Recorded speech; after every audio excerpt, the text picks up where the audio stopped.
بسم اللہ الرحمن الرحیم۔ السلام علیکم۔ All about clinical psychology and economics YouTube channel پر خوش آمدید۔ آج کی میری ویڈیو کا ٹاپک ہے ایڈلر کی نفسیات، جس کو انڈیویجول سائیکالوجی بھی بولا جاتا ہے۔ ایڈلر کی نفسیات کے بارے میں ہم ڈیٹیلڈ انفارمیشن اس ویڈیو میں حاصل کریں گے۔ یہ ویڈیو میں نے ہیڈنگز دی ہیں، اس کی مین ہیڈنگز جو ہیں ایڈلر کی نفسیات کی، ون بائی ون ہم ان کو پڑھیں گے اور سمجھنے کی کوشش کریں گے۔ ویڈیو سٹارٹ کرنے سے پہلے میری التجا ہے کہ پلیز میرا چینل سبسکرائب کر لیجئے اور کمنٹ باکس میں کمنٹ لازمی کیا کریں کہ ویڈیو آپ کو کیسی لگی۔ سبسکرائب کرنے کے بعد اس کو لائک بھی کیا کریں اور شیئر کریں with your friends. More informative videos کے لیے آپ مجھے کمنٹ باکس میں کمنٹ کر سکتے ہیں۔ I'll be happy to help you out۔ تو چلیے سٹارٹ کرتے ہیں ایڈلر کی نفسیات۔ ایڈلر کی نفسیات اور اس کے نظریات کو مندرجہ ذیل 10 موضوعات کے تحت بیان کیا جا سکتا ہے۔ ایڈلر کی نفسیات جو ہے وہ ان 10 پوائنٹس پہ بیس کرتی ہے۔ نمبر 1 پر ہے احساس کمتری، نمبر 2 پر ہے خاندانی گروہ بندی، نمبر 3 پر ہے جرم و سزا کا نظریہ، نمبر 4 ہے خواب کا نظریہ، نمبر 5 ابتدائی یادیں، نمبر 6 پر ہے انسانوں کی عام اقسام، نمبر 7 پر ہے اسبانی نظریہ، نمبر 8 پر ہے زندگی کے مقاصد، نمبر 9 پر ہے سماجی دلچسپی کا نظریہ، اور آخری ہے نمبر 10 پر مردانہ رویہ۔ نیکسٹ اب ہم ایلفرڈ کی تھوڑی سی انٹروڈکشن سے ہم نیکسٹ اس کے جو پوائنٹس ہیں ان کو ایکسپلین کریں گے، پڑھیں گے اور سمجھیں گے۔ کوئی بھی ٹاپک ہے اگر آپ اس کے بارے میں پہلے سے تھوڑی انفارمیشن پڑھ لیں یا کہیں سے سن لیں، جیسے کہ یہ ویڈیو ہے آپ کی ہیلپ کے لیے بنائی گئی ہے، پیپرز میں ہیلپ آؤٹ کرے گا آپ کو، تو التجا ہے کہ پلیز اینڈ تک ویڈیو کو جو ہے وہ لازمی سنیے گا تاکہ آپ کو بیسک انفارمیشن اور اچھی انفارمیشن جو ہے وہ مل جائے، اور اس کے بعد آپ اپنے نوٹسز یا آپ کو جو اسائنمنٹس ملتی ہیں اگر آپ وہ تیار کرنے بیٹھیں گے تو آپ کو اچھے سے سمجھ آ جائے گی۔ سب سے پہلے ہم ایڈلر کے بارے میں تھوڑی سی انفارمیشن لیں گے۔ ایلفرڈ ایڈلر نے ابتدا میں فرائیڈ کے شاگرد کی حیثیت سے نفسیات کے لیے کام کیا، بعد میں یونگ کی طرح فرائیڈ سے اس کے بعض نظریات سے اختلاف کرتے ہوئے علیحدگی اختیار کر لی اور انفرادی نفسیات کی بنیاد ڈالی، جسے انڈیویجول سائیکالوجی بولا جاتا ہے۔ ایڈلر کے نظریات اور اس کی نفسیات کو مندرجہ ذیل 10 موضوعات کے تحت بیان کیا جا سکتا ہے۔ سب سے پہلے آتا ہے احساس کمتری۔ ایڈلر کے مطابق ہر انسان کی بنیادی جبلت اس کو کمتر یا منفی احساس سے مثبت یا برتر احساس کی طرف لے جانے کی کوشش کرتی ہے، یعنی کہ منفی احساس سے اس کو مثبت اور برتر احساس کی طرف لے جانے کی کوشش کرتی ہے۔ کون؟ اس کی جو بنیادی جبلت ہے۔ زندگی کے مصائب یا عزو کی کمتری کو فرد اپنی کوششوں کے ذریعے قابو میں لا سکتا ہے۔ ایڈلر کو سب سے پہلے اور مستند کتاب آرگن انفیریورٹی اینڈ دیئر کمپنسیشنز ہم اثر میں کلاسک کی حیثیت رکھتی ہے۔ ایڈلر کہتا ہے کہ چھوٹے بچوں میں کمتری کا احساس کوئی خرابی یا شکست کی علامت نہیں ہے اور اس کا اسبانیت سے مقابلہ نہیں کیا جا سکتا۔ بچہ حقیقت میں بے بس ہوتا ہے، اس کی جسمانی اور ذہنی کمتری دراصل فطرت کی ایک حقیقت ہے، اس کو بچے کی طرف سے ذمہ داری سے فرار کا نام نہیں دیا جا سکتا۔ لیکن جب بچہ اپنی صلاحیتوں اور استعداد کے مطابق زندگی میں اپنا حصہ ادا نہیں کرتا تو یہ کمتری کے احساس یعنی کمپلیکس کی شکل اختیار کر لیتا ہے، اور اس طرح بچے کی شخصیت کی نارمل نشوونما میں رکاوٹ پیدا ہو جاتی ہے۔ ایڈلر کہتا ہے کہ بچے میں منفی رجحان اور عصبانیت کو روکنے کے لیے اس کو ترغیب دی جائے کہ وہ خاندان کی بھلائی میں اپنا حصہ ادا کرے۔ اس سلسلے میں ایڈلر کا خیال ہے کہ اپنی پیدائش کے آدھے گھنٹے کے اندر ہی بچے میں ترغیب حاصل کرنے کی صلاحیت پیدا ہو جاتی ہے۔ پوائنٹ ٹو بی نوٹڈ، ٹھیک ہے؟ کیا کہتا ہے کہ پیدائش کے آدھے گھنٹے کے اندر ہی بچے میں ترغیب حاصل کرنے کی صلاحیت پیدا ہو جاتی ہے۔ ایڈلر اس بات پر یقین رکھتا تھا کہ بچہ اپنی کمتری کے احساس پر قابو پانے کے خیال سے ہی اپنی زندگی کا خاکہ بنانا شروع کر دیتا ہے۔ فطری طور پر بچہ اس قابل نہیں ہوتا کہ اپنے مسائل کو ذہانت سے حل کر سکے، اس وجہ سے وہ بعض اوقات صحیح راستے سے بھٹک جاتا ہے۔ ایڈلر کا کہنا ہے کہ اگر بچہ بغیر کسی وجہ کے راستے سے بھٹکے یا مشکلات محسوس کرے تو اس کو اسبانی بچہ کہا جا سکتا ہے۔ ایک اسبانی بچہ اپنی پسند کی چیز کو حاصل کرنے کی کوشش کرنے کی بجائے ہمیشہ شور مچاتا ہے اور دوسروں پر اپنی کمزوریوں کی وجہ سے حاوی ہونا چاہتا ہے۔ اب اسبانی بچہ کیا ہوتا ہے؟ ایڈلر کے مطابق یہ امپورٹنٹ لائن ہے، یا آپ نے غور کرنا ہے اس پہ۔ بعض اوقات بچہ پیار و محبت اور کبھی کبھی غصے اور سختی کا رویہ بھی اختیار کرتا ہے۔ بچے کی یہ غلامانہ اطاعت اس کی بعد کی زندگی کے لیے سخت خطرناک ثابت ہو سکتی ہے۔ بعض اوقات بچہ اپنے بڑوں کو متاثر کرنے کے لیے عاجزانہ انتقالی رویہ بھی اختیار کرتا ہے، یعنی کہ کبھی کبھی وہ عاجز بھی نظر آتا ہے اور نقلیں بھی اتارتا ہے، یعنی کہ ایکٹنگ کرتا ہے عاجزانہ رویے کی۔ بچے کو غلامانہ رویے سے چھٹکارا دلانے کے لیے ضروری ہے کہ ایسی ہنگامی صورتحال پیدا کی جائے کہ جہاں اسے مکمل خود مختاری حاصل ہو اور وہ خوف و ہراس کا شکار ہونے کی بجائے حالات پر قابو پانے کی کوشش کرے۔ والدین کے منطقی استدلال اور شائستہ رہنمائی اس کے لیے مددگار ثابت ہو سکتی ہے۔ ایسی صحیح حوصلہ مندی اور شریفانہ رہنمائی جو بچے کو بیکار کوشش سے بچا کر کامیابی سے ہمکنار کرے، اسے اسبانیت سے چھٹکارا دلاتی ہے۔ اب اسبانی بچہ کیا ہوتا ہے وہ، اور اس کو چھٹکارا کیسے مل سکتا ہے؟ اسبانی بچے کو کیسے صحیح کیا جا سکتا ہے، اس میں اس کے والدین کا کردار ہے۔ پڑھیں گے، ایڈلر کے مطابق بچے کی زندگی کا منصوبہ اس کی زندگی کے پہلے 3 سے 5 سال کے دوران بنتا ہے۔ فرائیڈ بھی کہتا تھا کہ 5 سال جو ہے وہ ابتدائی زندگی کے وہ بہت ضروری ہوتے ہیں بچے کے۔ ایڈلر کے مطابق بچے کی زندگی کا منصوبہ اس کی زندگی کے پہلے 3 سے 5 سال کے دوران بنتا ہے۔ 3 سال کی عمر میں نمونہ مکمل طور پر بن جاتا ہے، لیکن اسے کسی طاقت میں بھی بدلا جا سکتا ہے، کیونکہ یہ بچے کی اپنی رائے اور دوسروں کے نظریات پر بنایا جاتا ہے۔ جہاں کہیں بھی بچہ کسی عقل مندانہ ترغیب یا کسی انکشاف دریافت کے ذریعے اپنی رائے کو بدلنے میں کامیابی حاصل کرتا ہے اور اپنے ارد گرد کی دنیا میں پہلے سے زیادہ اچھے اور حوصلہ مندانہ لوگوں کو پاتا ہے، تو بچے کی زندگی کا نقشہ بھی اس کے نقطہ نظر کو صحیح کرنے کے لیے تبدیل ہو جاتا ہے۔ اور اب وہ اگرچہ مکمل طور پر مختلف تو نہیں، لیکن اب پہلے سے زیادہ توانا و مضبوط اور بہتر انداز زندگی گزارنے کی استعداد حاصل کر لیتا ہے۔ اگرچہ والدین، اساتذہ اور ساتھی اس زندگی کے خاکے کی تخلیق میں بچے کے لیے مددگار ثابت ہوتے ہیں یا اس میں رکاوٹ کا باعث بنتے ہیں، یعنی کہ والدین، اساتذہ اور ساتھی جو ہیں وہ مددگار بھی ثابت ہو سکتے ہیں اور وہ رکاوٹ کا باعث بھی بن سکتے ہیں، لیکن بچہ بذات خود ایک تخلیقی فنکار ہے اور اپنے کاموں کو پورا کرنے کے لیے اس نے مکمل ذمہ داری قبول کی ہے۔ اس کے لیے سامان دوسروں نے مہیا کیا ہے، نمونہ یا خاکہ اس کا اپنا ہے۔ ایڈلر کے مطابق بچہ بیرونی برے اثرات لیے بغیر بھی خراب ہو سکتا ہے۔ اب یہ لائن بہت ضروری ہے۔ ایڈلر کیا کہتا ہے کہ بچہ جو ہے وہ بیرونی برے اثرات لیے بغیر بھی خراب ہو سکتا ہے۔ اپنے اس نظریے کو ثابت کرنے کے لیے ایڈلر ایک کہانی بیان کرتا تھا۔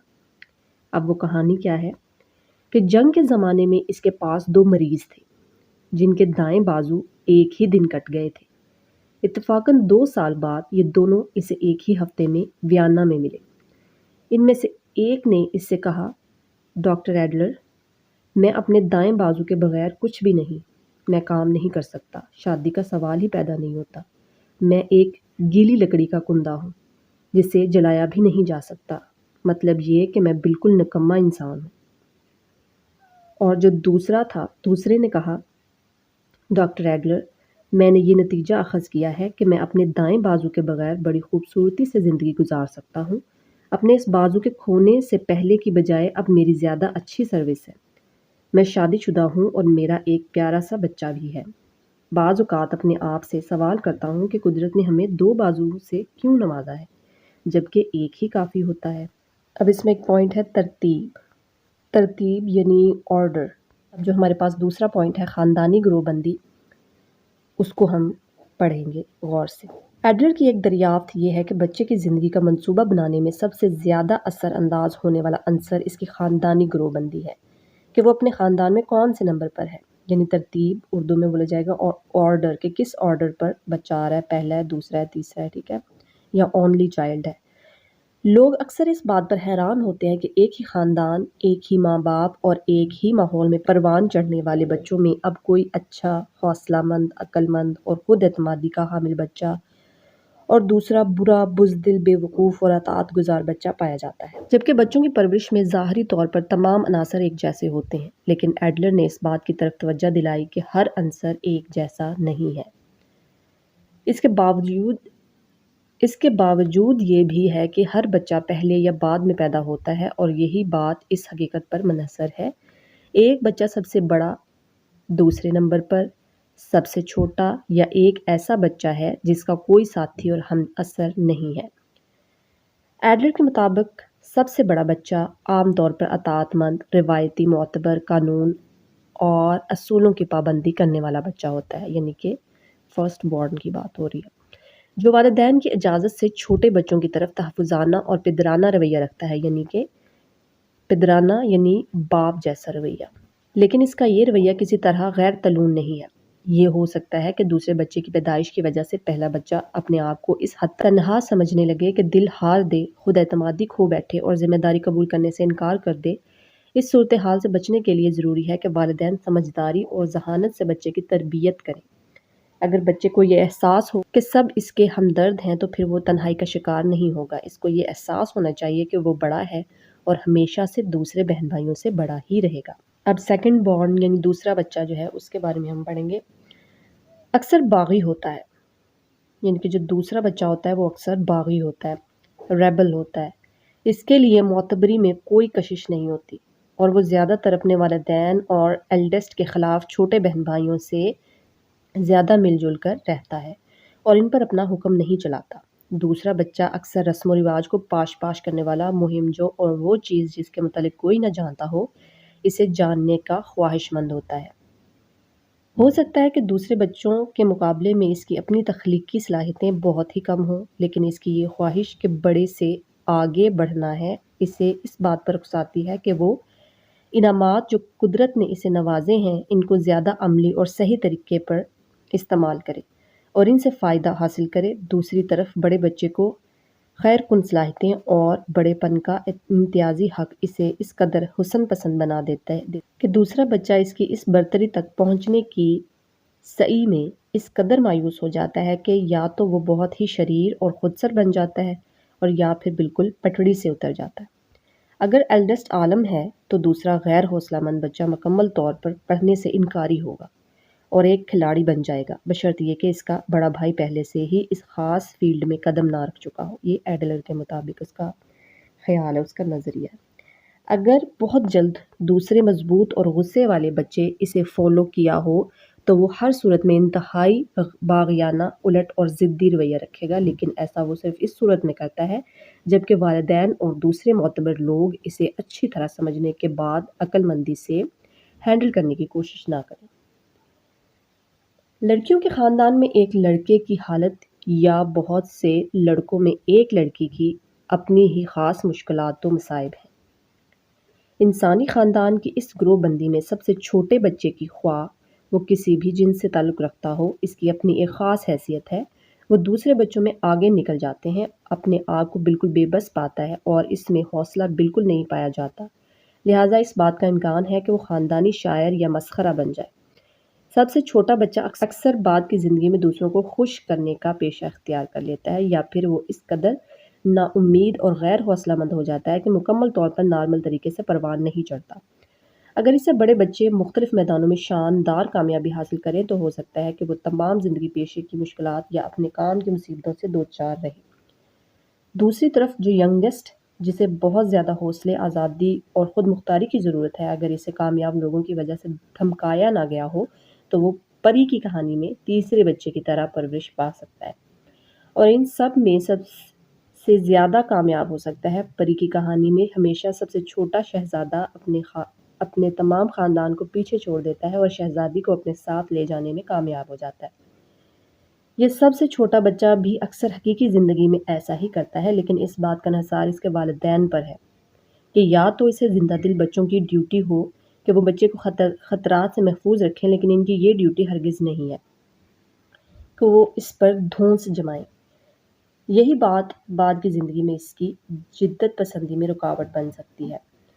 ضرورت اس بات کی ہے کہ والدین بچوں کی ہر قسم کی بدتمیزی اور بے رحمانہ شرارت پر نظر رکھیں، جبکہ صحت مندانہ طور پر لینے اور دینے میں کوئی پابندی یا رکاوٹ نہ لگائی جائے۔ اب نیکسٹ ایڈلر جو ہے وہ ایک اور واقعہ سناتا ہے جس میں اس نے ایک چھوٹے سے بچے کو دیکھا ایک موقع پر ایڈلر نے دیکھا کہ ایک چھوٹا بچہ جس کی عمر 1 سال سے کچھ زیادہ تھی اپنے بڑے بھائی کے ساتھ ایک چھوٹی سی گاڑی میں جا رہا تھا کہ اس کے بھائی نے زور سے اسے مکہ مارا۔ بچے کے چہرے کے تاثرات خوش کن یا کیف آور تھے۔ تماشائیوں سے ایک نے مداخلت کرنا چاہی کیونکہ اسے اس بات کا ڈر تھا کہ کہیں وہ بچے کو پھینک نہ دے، لیکن ایڈلر نے بڑی ہوشیاری اور احتیاط سے کھیل کا کچھ دیر معائنہ کرنے کے بعد دیکھا کہ بچہ حقیقت میں کسی خطرے میں نہ تھا اور بالکل محفوظ تھا۔ اس ایلڈسٹ کو اس بات کا اندازہ تھا کہ وہ کہاں جا رہا ہے۔ ایڈلر نے ان خطرات کے متعلق جن کا بچوں کو عام طور پر سامنا کرنا پڑتا ہے کچھ نصیحتیں کی۔ اس نے سوچا کہ وہ رکاوٹیں جن پر وہ بذات خود قابو پانے کی صلاحیت رکھتے ہیں ہمیشہ انہیں کنٹرول کرنے کے لیے حوصلہ افزائی کرنی چاہیے۔ چھوٹے چھوٹے فطری قوانین کی خلاف ورزی چھوٹی سی سزا یا جرمانے کی صورت میں ظاہر ہوتی ہے، لیکن اس بات کا تجزیہ بچے کی قوت ارادی اور زندگی کے حقائق کا مقابلہ کرنے کی استعداد کو بڑھاتی ہے۔ لیکن ایڈلر اس پر بہت زیادہ مصر تھا کہ کوئی ایسی بات وقوع پذیر نہیں ہونی چاہیے جو بچے کی ابتدائی اور نامکمل طاقتوں اور قوتوں میں رکاوٹ کا باعث بن سکے یا اس کے وسیع و عریض جذبے اور شوق کو پست کرنے کا باعث بنے۔ تجربات نے اس پر یہ ثابت کر دیا کہ ایک نارمل بچہ خطرناک اور مخالفانہ نتائج کے بغیر مصائب و حادثات سے بچ نکلتا ہے، لیکن اسبانی بچے اس قسم کے حادثات کو اپنے لیے بچاؤ کے طور پر استعمال کرتے ہیں یا پھر زندگی کے صحت مندانہ حقائق سے منہ موڑ لیتے ہیں۔ ایڈلر نے ہمیشہ بچوں کا کیسے علاج کیا؟ ایڈلر نے ہمیشہ کامیابی اور حوصلہ افزائی کے طریقوں سے بچے کا علاج کیا، یعنی کہ وہ کہتا تھا کہ بچے کی حوصلہ افزائی کریں، اس کو اپریشیٹ کریں۔ لیکن بالغ لوگوں کے علاج میں بے نقاب ہونے کا خوشگوار لمحہ بھی آتا ہے اور مریض کو پہلی مرتبہ اپنی حقیقت کا پوری طرح احساس ہوتا ہے۔ اس احساس کے نتیجے میں اس کا رد عمل پرزور طور پر نہیں میں ظاہر ہوتا ہے۔ اسے اس بات کا بہت زیادہ یقین ہوتا ہے کہ وہ اپنے آپ کو زیادہ بہتر اور ٹھیک طریقے سے جانتا ہے، جبکہ ایڈلر کی رائے اس کے بارے میں صحیح نہیں ہے۔ ایڈلر ہمیشہ اپنے مریض کو پہلی خوفناک حالت کے ساتھ بہت ہی زیادہ غیر جذباتی اور اتفاقی طریقے سے پیش آتا ہے اور بڑے یقین سے کہتا ہے کہ سوال صرف یہ ہے کہ تمہارے اس تجزیے کو کس طرح استعمال میں لایا جائے۔ تم مجھے بتاؤ کہ تم نے کیا نتائج اخذ کیے اور میں تمہیں بتاتا ہوں کہ تم نے کیوں یہ نتائج اخذ کیے۔ تمہیں اس بات پر ناراض نہیں ہونا چاہیے، جیسے کہ اگر میں اپنے خانسامہ کو یہ بتاؤں کہ اگلی مرتبہ چینی کم یا کچھ زیادہ ڈالی جائے تو وہ مجھ سے ناراض نہیں ہوگی اور نہ ہی غصے کا اظہار کرے گی۔ تم کسی طرح بھی ایک کمتر یا گھٹیا آدمی ہو، لیکن میں تمہیں یہ بتا دوں کہ تم اپنی طاقتوں کو زندگی کے صحت مندانہ حقائق اور پہلوؤں کی بجائے ان کو غلط استعمال کر رہے ہو۔ اگر تمہیں اس بات کا پہلے ہی سے احساس ہوتا تو میرے پاس نہ آتے۔ اب میں تمہیں ایک کہانی سناتا ہوں۔ اب وہ اس کہانی سنانے لگا ہے اس کو۔ اس کی مدد سے تم میرے اس مطلب کو جو میں تمہیں سمجھانا چاہتا ہوں زیادہ اچھی طرح سیکھ سکو گے۔ ایک قصاب کے اسسٹنٹ نے ایک مرتبہ قصاب سے کہا، تمہارے ناخن کالے ہیں۔ قصاب نے جواب دیا کہ میں آسانی سے ان کا علاج کر سکتا ہوں۔ میں تم سے شرط لگاتا ہوں کہ میں اپنے اس چاپڑ سے اس کالی لائن کو مٹا سکتا ہوں۔ چاپڑ کیا؟ جس کے ساتھ وہ کام کرتا تھا۔ اسسٹنٹ اس بات پر راضی ہو گیا اور قصاب نے اپنے چاپڑ کو ہاتھ سے پکڑا اور اس سے اپنے ناخن کاٹ ڈالے۔ بدقسمتی سے ان کے ساتھ اس نے اپنے انگوٹھے کے اوپر کا حصہ بھی کاٹ ڈالا۔ وہ اس نقصان کے باوجود خوشی سے چلایا کہ دیکھا میں ٹھیک کہتا تھا۔ ایڈلر نے کہا کہ ایک طریقے سے قصاب ٹھیک تھا اور تم بھی ٹھیک ہی کہتے ہو۔ جب تم یہ سوچتے ہو کہ تم یہ جانتے ہو کہ تمہیں اپنے آپ کو کیسے ٹھیک کرنا ہے، یہ نسبت اس کے کہ یہ معلوم ہو کہ تمہارا علاج کس طرح کرنا ہے۔ تم اپنے انگوٹھے کے نقصان پر ٹھیک کہتے ہو اور ظاہر ہے کہ میں یہی چاہتا ہوں کہ تمہارا علاج بھی ہو جائے اور انگوٹھا بھی موجود رہے۔ اس سے پہلے جو ہم نے ڈسکس کیا وہ جرم و سزا کا نظریہ تھا، ٹھیک ہے، بچوں کے بارے میں جو اس نے کہا کہ جرم و سزا کا طریقہ جو ہے اور نظریہ اس نے اس کو بچوں کا جرم و سزا کا نظریہ جو ہے ایڈلر کا وہ کہا جاتا ہے۔ نیکسٹ ہم پڑھیں گے چوتھا پوائنٹ، خواب کا نظریہ۔ ایڈلر کو فرائڈ کا خوابوں میں فیلک علامتوں کا غیر متغیر نظریہ قابل قبول نہ تھا۔ اس کے بجائے اس نے یہ بات دریافت کی کہ اس کے مریض خوابوں میں اپنی انفرادی زندگی کے منصوبے کے متعلق بہت کچھ اشارہ کرتے ہیں۔ ایڈلر کے مطابق خواب مریض کو اپنے قبول شدہ مقصد کی طرف اکسانے کا ذریعہ ہے اور اس میں موجود رکاوٹوں کی نشاندہی کرتے ہیں۔ اسی طرح وہ اس بات کو مانتا تھا کہ مریض کی ابتدائی یادیں بہت اہم ہیں کیونکہ وہ اس کی اپنی زندگی کے مقصد کی طرف اشارہ کرتی ہیں، صرف اس وجہ سے نہیں کہ وہ مریض کی ابتدائی یاد تھی اور نہ ہی داخلی اقدار کی وجہ سے، بلکہ اس وجہ سے کہ وہ مریض کا اپنا انتخاب تھا، یہاں تک کہ جب مریض جھوٹ بولتا ہے تو وہ بھی میرے لیے خاص اہمیت کا حامل ہے کیونکہ اس کا جھوٹ ہے کسی دوسرے شخص کا نہیں، اور جس کو ظاہر نہیں کر سکتا وہ اس کی اپنی اصلیت ہے۔ ایڈلر نے اس بات کو بہت زیادہ اہمیت دی کہ اس کے مریض میں بصری اور سمعی دونوں میں سے ایک یادداشت ہے، جیسے کہ بعض حالتوں میں یا پھر دونوں موجود ہوں۔ ایڈلر نے کہا کہ اگر دونوں برابر پائی جائیں تو وہ اس بات کی علامت ہے کہ اس میں تخلیقی قوت بہت زیادہ پائی جاتی ہے، اور یہ کہ مریض کو اگر وہ پہلے نہیں تھا تخلیقی آرٹسٹ ہونا چاہیے۔ اپنے مریضوں میں سے ایک کو اس نے بتایا کہ اس میں کوئی شک نہیں کہ تم دوسرے لوگوں کے مقابلے میں بہت زیادہ مصیبت میں مبتلا ہو، لیکن میں یہ سوچتا ہوں کہ تم دنیا کو بہت کچھ دے بھی سکتے ہو۔ ایڈلر تھوریس کی اس کہاوت سے بہت زیادہ خوش ہوتا تھا کہ فطرت ہمیشہ سب سے زیادہ حساس لوگوں کی طرف مہربان ہوتی ہے۔ ڈی وی الیگزینڈر میورر کہتا ہے کہ مردانہ رویے کا نظریہ فرائیڈ کے کیسٹریشن کمپلیکس سے پہلے دریافت ہوا تھا، اور اس کا مقابلہ اکثر اسی سے کیا گیا ہے۔ دونوں نظریات نہ صرف وقت کے لحاظ سے بالکل بنیادی طور پر بھی مختلف تھے اور ان سے اخذ شدہ نتائج بھی بالکل مختلف ہیں۔ ایڈلر کا خیال تھا کہ عورتیں مردوں کے لیے ایک جیسی حیثیت رکھتی ہیں، لیکن ضروری نہیں کہ ان کی بالکل ہی ایک جیسی اہمیت ہو۔ وہ راسمس کی اس بات کو بہت پسند کرتا تھا کہ عورتوں کے مردوں سے مختلف عضویاتی افعال ہیں، لیکن ان کی تعلیم اور اچھائیاں یا خوبیاں ایک جیسی ہونی چاہیے۔ ایڈلر اس بات کو مانتا تھا کہ عورتوں کی پوٹینشل مردوں کے مقابلے میں ہمیشہ ایک جیسی ہوتی ہے، لیکن جسمانی طور پر مضبوط مردانہ جنس کی غلط نسبت اور اندازے نے عورتوں کی حوصلہ افزائی کو اس قدر پست کر دیا ہے کہ صرف موافق حالات کے علاوہ وہ اکثر اس قابل نہیں ہوتی کہ ایک جیسے نتائج اخذ کر سکیں۔ وہ اکثر اس بات کی طرف اشارہ کرتا ہے کہ ان پیشوں میں جہاں مرد نے اپنی جنسی مردانہ اہمیت کا دعویٰ نہیں کیا ہے، وہاں عورتیں اپنے آپ کو زیادہ اہم سمجھتی ہیں، مثال کے طور پر ڈرامہ اور ناچ۔ ایڈلر کے خیال میں انسانی نسل میں کمتری کا یہ احساس ایک بہت بڑی رکاوٹ تھا۔ اس نے نہ صرف انسانیت کو اپنی آدھی سے زیادہ قوتوں کے استعمال سے روکا، بلکہ یہ عورتوں اور مردوں کو اچھی قوت فیصلہ کے درمیان شدید طور پر حائل ہو گیا۔ عورتوں نے اپنی لاشعوری یا آزردگی اور بہت ہی زیادہ محرومی کی وجہ سے اکثر اوقات شادی سے انکار کر دیا، یا پھر وہ جنسی طور پر بے حس ہو گئی، اور اس طرح وہ اپنے ساتھیوں کے لیے غیر تسلی بخش جنسی پارٹنر ثابت ہوئی۔ انہوں نے اکثر دوسروں پر انحصار کرتے ہوئے اپنے جائز سلوک کی ناکامی کی وجہ سے مصنوعی روپ دھارا۔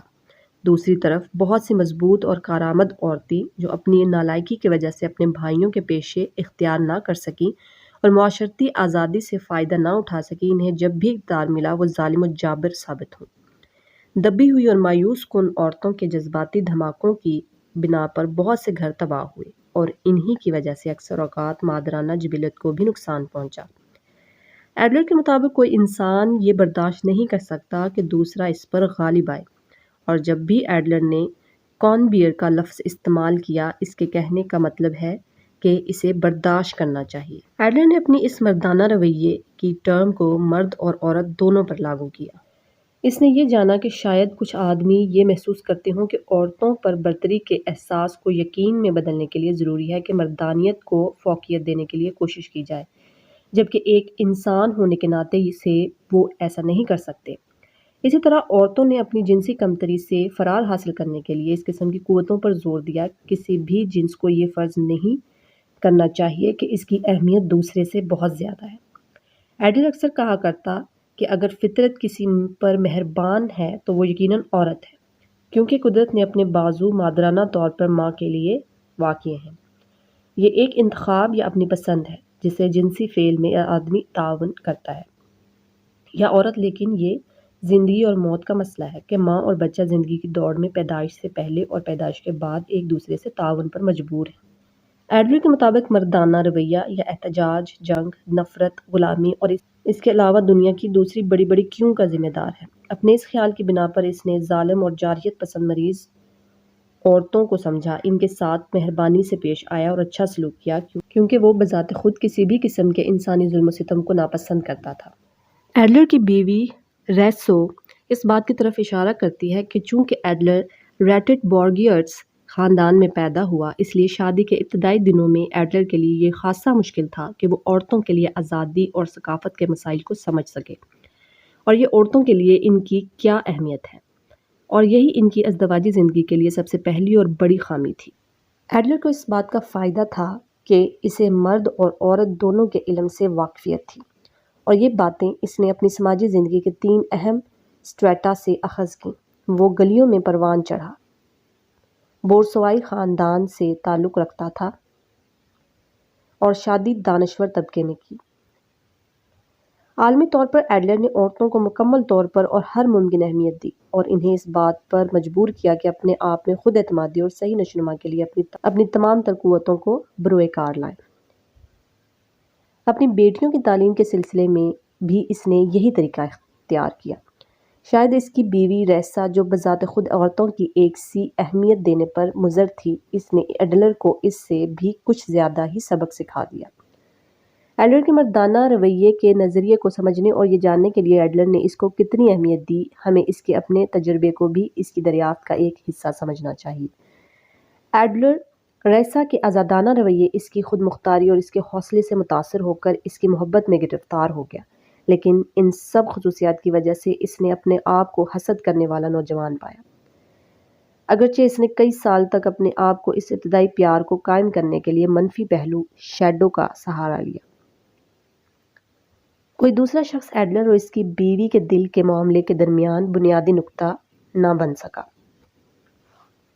فرائڈ کے مطابق عورتوں میں احساس کمتری اور آدمیوں کے خلاف آزردگی کا نتیجہ اعضائے تناسل کی خرابی یا جسمانی کمتری کی وجہ سے ہے، لیکن ایڈلر ایک حساس طبع آدمی کی حیثیت سے اس بات کو مانتا تھا کہ کسی قسم کی غیبت کا احساس اگر عورتوں میں جنم لے لے تو ان میں اس کو کنٹرول کرنے کی زیادہ مادہ پایا جاتا ہے، جیسے قدرت نے انہیں بوجھ اٹھانے والا بنایا ہے اور اس طرح وہ نسل بڑھاتی ہے۔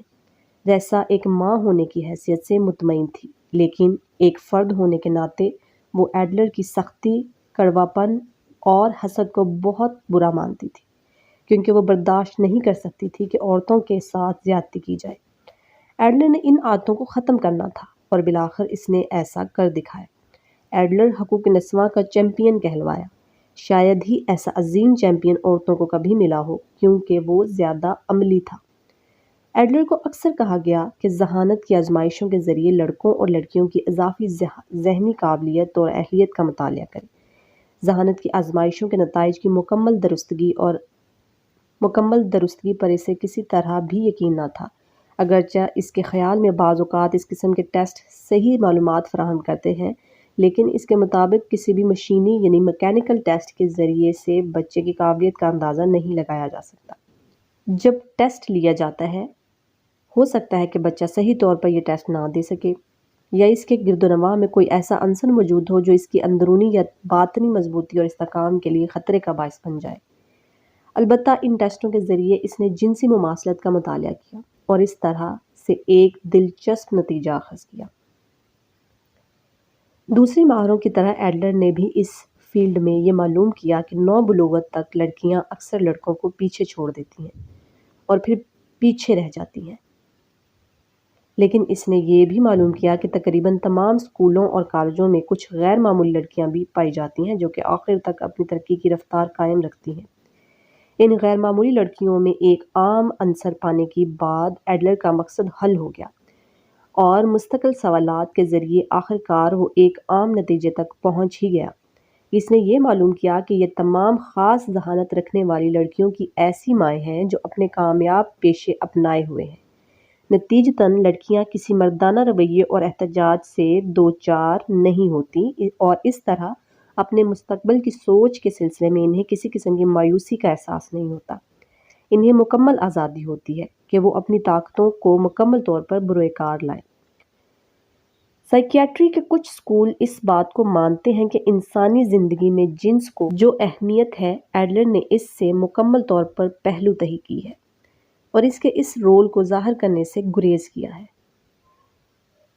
حقیقت میں وہ انسانی ترقی کے لیے اس بات کا خواہاں تھا کہ ایک وقت میں صرف ایک سے شادی کا دستور رائج ہو۔ پھر بھی یہ سوچنا ٹھیک نہ ہوگا کہ ایڈلر نے جبلت کے لاہ عمل پر کبھی غور نہ کیا ہو۔ وہ صرف اس بات پر رضامند نہ تھا کہ کسی بھی جبلت کو ہول سے علیحدہ کیا جائے۔ اس کے مطابق تمام جبلتوں کو کنٹرول کیا جا سکتا ہے کیونکہ جبلت انسان کی حاکم نہیں، خادم ہے۔ اس نے جنس کے مطابق جو کچھ کیا اسے سماجی روابط میں دیکھا جا سکتا ہے، جہاں ایڈلر کے تمام تر نظام میں یہ اپنا حصہ ادا کرتا ہے۔ لیکن فرائڈ کے نظریے کے مطابق اسبانی کردار میں جنس بچپن میں داخل ہوتی ہے اور زندگی کے اگلے قدم پر ظاہر ہوتی ہے۔ ان دونوں میں جنگ ہوتی رہتی ہے۔ ایڈلر کو جنس کے موضوع پر دوسرے تمام سائیکیاٹرسٹ سے اختلاف تھا۔ اس نے جنس کو کبھی بھی مکمل فرد یا دوسری جبلتوں سے علیحدہ نہ کیا۔ اس کا یقین تھا کہ جنس کو اسبانیت میں اکثر وقار سے چلنے والے گھوڑے کے طور پر استعمال کیا جاتا ہے اور یہ ایک مریض جنسی پرورژنز obsessions اس لیے ڈیولپ کرنا ہے کہ وہ اپنے آپ کو زندگی کے احساس، ذمہ داری اور عام فرائض انجام دینے سے بچائے۔ ایڈلر کے لیے ایک سادہ طور پر وہ آدمی ہے جو جنس کا انتخاب اس لیے کرتا ہے تاکہ اپنے آپ کو کسی دوسری اس چیز سے بچائے جس سے وہ ڈرتا ہے یا جسے وہ ناپسند کرتا ہے۔ مثال کے طور پر ایک سیکس مینیک نہ تو پیسہ کما سکتا ہے اور نہ ہی اپنی ازدواجی ذمہ داریاں بطور ماں باپ کے انجام دے سکتا ہے، اگرچہ یہ تمام چیزیں زندگی کے لیے ضروری ہیں۔ اسبانی کو ایڈلر کا یہ پسندیدہ سوال ہوتا کہ اگر تم اس مصیبت میں نہ ہوتے تو پھر کیا کرتے؟ اپنے مریض کے جواب کے مطابق اس نے اکثر یہ جانا کہ مریض ذمہ داریوں سے بچنے کی کوشش کرتا ہے۔ شادی، جسے ایڈلر ٹاسک فور ٹو کہتا ہے کہ اس میں دو آدمیوں کا تعاون شامل ہوتا ہے، اسبانی حقیقت میں اس سے بچنا چاہتے ہیں۔ انہیں کوئی جسمانی تکلیف نہیں ہوتی۔ اگرچہ ایڈلر نے اس بات سے پوری طرح کبھی انکار نہیں کیا کیونکہ ہو سکتا ہے کہ ان کے عضو تناسل میں کوئی خرابی ہو اور واقعی انہیں کوئی جسمانی تکلیف ہو۔ شک و شبہات کے مریضوں میں اکثر اس نے یہ پایا کہ جب ان کا نفسیاتی دباؤ ختم کیا گیا تو ان میں بہت زیادہ جسمانی خرابی اور طبی تکلیف موجود تھی۔ ہم جنس پسندی اور لیسبینزم کو ایڈلر نے ہمیشہ حوصلے کی کمی کا نام دیا۔ یہ طریقے جسمانی ضرورت کے لیے ایک ہلکا سا سکون حاصل کرنے کے ذریعے ہے۔